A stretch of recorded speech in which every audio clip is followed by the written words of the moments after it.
Bismillahirrahmanirrahim.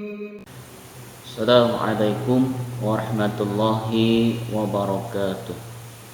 Alhamdulillah rabbil alamin. Hamdan yuwafi ni'amahu wa yukafi'u mazidah. Ya Rabbana lakal hamdu kama yanbaghi li jalali wajhikal karim wa 'azimi sultanik.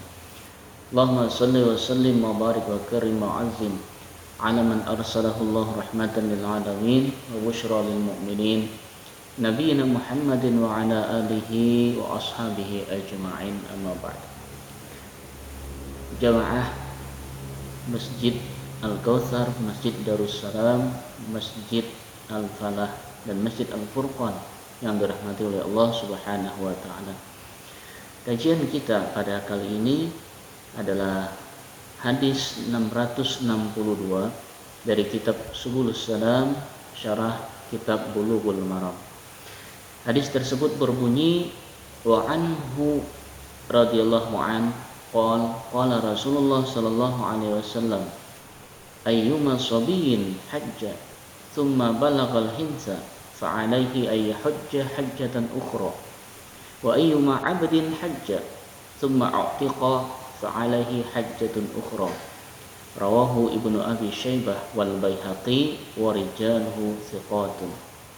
Yang artinya, dari Abdullah ibnu Abbas radhiyallahu anhuma, beliau berkata, Rasulullah sallallahu alaihi wasallam bersabda, jika seorang anak kecil telah menunaikan haji, maka ketika ia telah mencapai masa balik, hendaklah ia menunaikan ibadah haji lagi. Dan jika seorang budak melaksanakan ibadah haji, kemudian dia dimerdekakan oleh tuannya, maka ketika dia merdeka, hendaklah dia melaksanakan ibadah haji lagi. Hadis riwayat Ibnu Abi Syaibah dan Baihaqi. Para perawinya adalah orang-orang yang thiqah atau bisa dipercaya. Jamaah yang berbahagia, kaum muslimin dan muslimat yang dirahmati oleh Allah Subhanahu wa taala. Hadis lain yang serupa juga diriwayatkan oleh Imam Sa'id bin Mansur dan Imam Abu Daud di dalam Al-Marasil. Hadis ini dijadikan dalil bagi Imam Ahmad dan Imam Asy-Syafi'i yang meriwayatkan hadis ini dari Abdullah bin Abbas radhiyallahu anhu. Imam Ibnu Taimiyah berkata, apabila hadis mursal diamalkan oleh para sahabat, menurut kesepakatan ulama, hadis tersebut menjadi hujjah atau dasar hukum. Beliau juga berkata, ini adalah ijma' ulama. Berdasarkan hadis ini, kita mengetahui bahwasanya seorang anak kecil apabila melaksanakan ibadah haji, maka hajinya sah, namun belum menggugurkan kewajibannya. Dan ketika ia telah dewasa, maka dia wajib mengulangi ibadah hajinya. Demikian pula seorang budak, apabila dia telah melaksanakan ibadah haji bersama tuannya, kemudian dia dimerdekakan kemudian hari, maka dia wajib mengulang ibadah hajinya. Karena haji yang telah dia laksanakan itu belum menggugurkan kewajibannya. Kaum muslimin dan muslimat, hadirin dan hadirat jamaah Masjid Al-Kautsar, Masjid Al-Falah, Masjid Darussalam, Masjid Al-Furqan yang dirahmati oleh Allah Subhanahu wa taala. Sebagaimana yang telah kita ketahui bahwa di antara syarat wajib haji, setelah dia beragama Islam, mestilah orang itu harus mencapai usia balik atau usia yang telah diwajibkan untuk melaksanakan kewajiban-kewajiban Islam. Sementara anak kecil yang belum balik belum wajib untuk melaksanakan ibadah haji.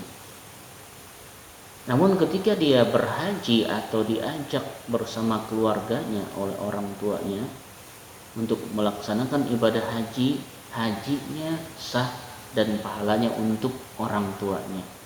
Namun belum menggugurkan kewajiban dia sebagai umat Islam. Dimana kalau kita melihat ketika kita melaksanakan ibadah umroh misalnya atau ibadah haji, sering kita mendapati orang Arab mengajak keluarganya untuk melaksanakan ibadah haji, dan di antara anak-anak tersebut terdapat anak-anak yang belum balik, bahkan masih usia kecil. Ini adalah merupakan pembelajaran dan pengenalan kepada mereka tentang syariat Islam. Dan itu tidaklah dicela. Artinya dianjurkan dalam agama kita mengajarkan syariat Islam, memperkenalkan kepada anak-anak kita di usia dini, usia yang masih belum balik. Namun sekali lagi, hal tersebut belum menggugurkan kewajiban mereka untuk melaksanakan ibadah haji. Hajinya sah menurut para ulama dan pahalanya diuntukkan kepada kedua orang tuanya.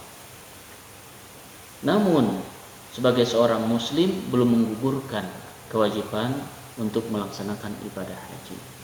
Kalau dia nanti mencapai usia balik, dia wajib melaksanakan ibadah hajinya. Artinya hajinya wajib diulang. Dan sebagian masyarakat Melayu, bahkan mungkin di Indonesia, dan ini dilakukan oleh sebagian masyarakat Melayu yang ada di Malaysia sana. Mereka menabungkan uang untuk ibadah haji kepada anak-anaknya semenjak usia kecil, sebelum balik, sampai lunas. Uang ibadah haji mereka cicil, mereka tabungkan, mereka persiapkan dari usia anaknya masih belia. Dan ketika uang itu siap untuk disetorkan, mereka setorkan. Karena mereka mengetahui, sebagaimana di negara kita, daftar tunggu ibadah haji itu tidaklah sebentar. Artinya sementara menunggu waiting list yang semakin banyak dan semakin panjang antriannya, puluhan bahkan sampai 20 tahun lamanya, nah maka mereka daftarkan anak-anak mereka untuk melaksanakan ibadah haji di usia yang masih belum balik. Nanti setelah 20 tahun ke depan, ketika anaknya sudah besar, bahkan mungkin sudah berkeluarga, 30 tahun, 40 tahun, sampai masa antriannya untuk berangkat ibadah haji, anak ini sudah menjadi dewasa dan masih kuat tenaganya. Dan itulah yang diharapkan dari pelaksanaan syariat Islam, terutama ibadah haji. Ibadah haji sebagaimana yang kita ketahui, bukan hanya ibadah maliyah atau memerlukan pengorbanan biaya, tetapi juga adalah ibadah badaniyah yang memerlukan tenaga di sana. Kalau berangkat haji masih usia muda, masih usia gagah, masih usia kuat, 40 tahun, 50 tahun, ini masih kuat fisik kita untuk melaksanakannya. Tawaf perlu tenaga, berjejal dengan orang banyak, sa'i bersama orang banyak dan jarak yang jauh, sekitar 350 meter antara Safa dengan Marwa satu kali jalan, dan itu 7 kali bolak-balik.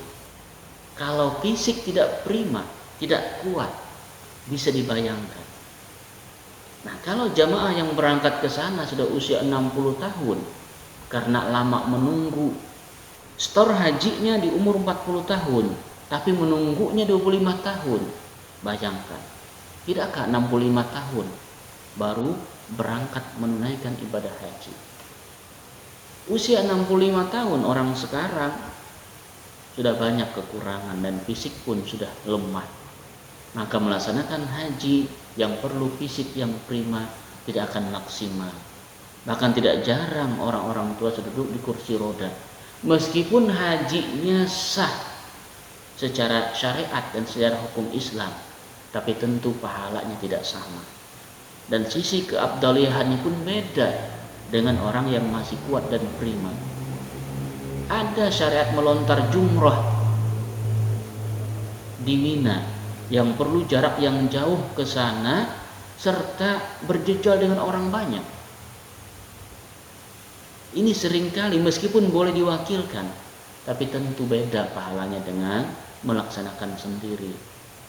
Yang bisa berdiri dengan kuat melontar jumrah beda dengan yang hanya duduk di kursi roda. Yang bisa tawaf dengan sendiri dengan mereka yang hanya bisa di kursi roda di lantai 2. yang bisa sa'i dengan sendiri, beda dengan yang hanya bisa duduk di kursi roda didorong dan dibantu oleh orang lain. Yang pada kesimpulannya bahwa untuk ibadah haji perlu perhatian kita khusus. Dan ini adalah penyempurna agama kita, syarat Islam, rukun Islam yang kelima adalah melaksanakan ibadah haji bagi mereka yang mampu. Banyak orang yang mampu secara finansial cukup, tetapi secara tenaga tidak kuat lagi karena tidak di-planning dari jauh-jauh hari. Nah, di antara hadis yang kita baca ini memberikan pelajaran kepada kita meskipun secara tersurat bahwasanya haji anak kecil memang belum menggugurkan kewajiban. Tetapi kita perlu memikirkan untuk ibadah haji ini kepada masa depan anak-anak kita, mempersiapkan sedari mereka usia kecil. Dan ibadah haji tentu saja adalah ibadah yang istimewa karena kita menjadi tamu Allah. Kita berangkat haji ke tanah suci Mekah, itu menjadi tamu Allah, sangat istimewa sekali. Tamu raja, tamu penguasa langit dan bumi, tamu pencipta semesta alam. Harus punya keistimewaan di hati kita orang yang Islam. Betapa orang yang berkunjung ke istana presiden, ke istana pejabat, sangat luar biasa bangganya, apalagi bersalaman dengan sang presiden, dipoto dan dipajang di rumahnya menjadi kenang-kenangan seumur hidup. Karena tidak semua orang bisa diundang ke istana presiden, apalagi bersalaman dan berfoto.